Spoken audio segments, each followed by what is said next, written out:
Hi, welcome to my channel. Leave a comment if you want a specific true crime story. This is my first story. I hope you enjoy it. The nursing home that was secretly a murder factory. So how do you turn a nursing home into one of America's deadliest murder scenes, and convince almost everyone it's just bad luck? Now here's the thing. Back in the early 1900s, people trusted nursing homes. If your elderly parents couldn't live alone anymore, you found someone who seemed kind, compassionate, and willing to care for them. And in Windsor, Connecticut, one woman had exactly that reputation. Her name was Amy Archer Gilligan. She looked respectable, soft-spoken, religious. The kind of woman you'd never suspect of anything worse than overcooking dinner. But appearances can be incredibly expensive. Amy owned the Archer Home for the Elderly and Infirm, a private care home where older people spent their final years. Families believed their loved ones would be safe there. Instead, many of them never left. At first, nobody questioned it. I mean, it was a home for elderly people. People die. Except they were dying way too often. Amy had figured out a pretty profitable business model. Wealthy elderly residents would move in, hand over their savings, sometimes even change their wills in her favor. And then, somehow, they'd suddenly become violently ill. Stomach pain, vomiting, agonizing cramps. Dead within days. But unfortunately, medicine in the early 1900s wasn't exactly CSI. Doctors often blamed stomach ulcers or old age.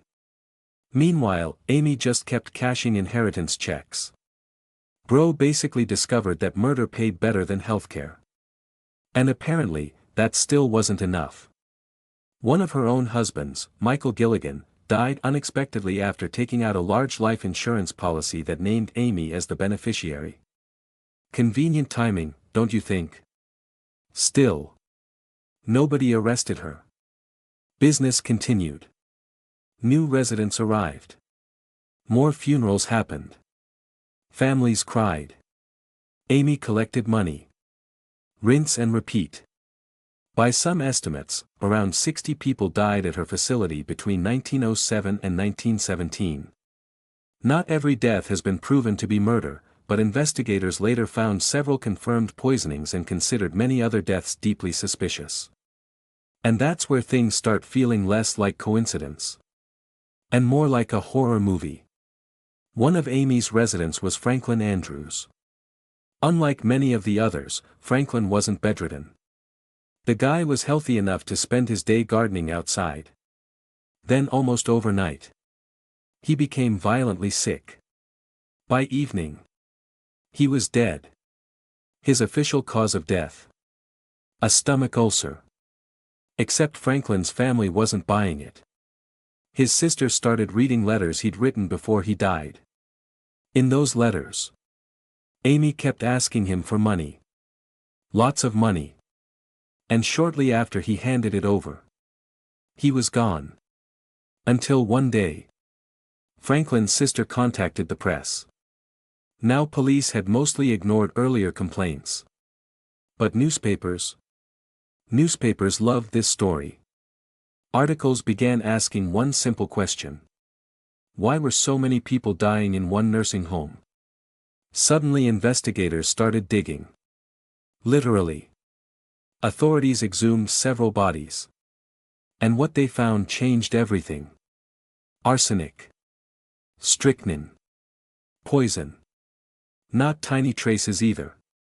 Enough poison in some victims to kill multiple people.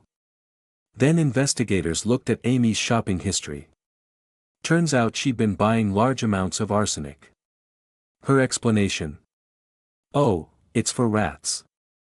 Apparently these were the toughest rats in Connecticut. Police weren't convinced. Then they found another problem. Michael Gilligan's will. Investigators believed it had been forged, in Amy's handwriting. Yeah. Not exactly helping her case. Now everything starts falling apart. Detectives interviewed pharmacists, witnesses, Neighbors. Former employees. They pieced together a disturbing pattern. People would arrive healthy. Transfer their savings. Rewrite their wills. Get sick. Die. Amy got richer. And so. Bam. She was arrested in 1917. The newspapers called her nursing home a murder factory. During her first trial, prosecutors accused her of multiple poisonings but focused primarily on Franklin Andrews' murder.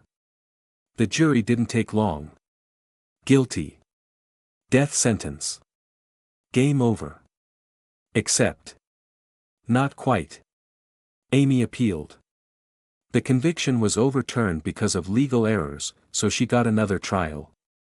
This time her defense argued she was insane. The jury rejected most of that argument, but the outcome changed. She pleaded guilty to second-degree murder and received life in prison instead of execution. A few years later, Amy's mental health deteriorated. She was transferred to Connecticut Hospital for the Insane in 1924. She stayed there for decades until her death in 1962. And here's the craziest part. Her crimes became one of the inspirations behind the famous play, and later movie, Arsenic and Old Lace. Imagine committing murders so shocking that Hollywood turns your life into a dark comedy. That's one bizarre legacy. Amy Archer Gilligan spent the rest of her life locked away. Her victims never got that chance. And decades later, people still debate exactly how many people she really poisoned. Because sometimes, the scariest serial killers don't hide in dark alleyways. Sometimes, they're waiting at the front desk. Smiling. Asking if you'd like another cup of tea.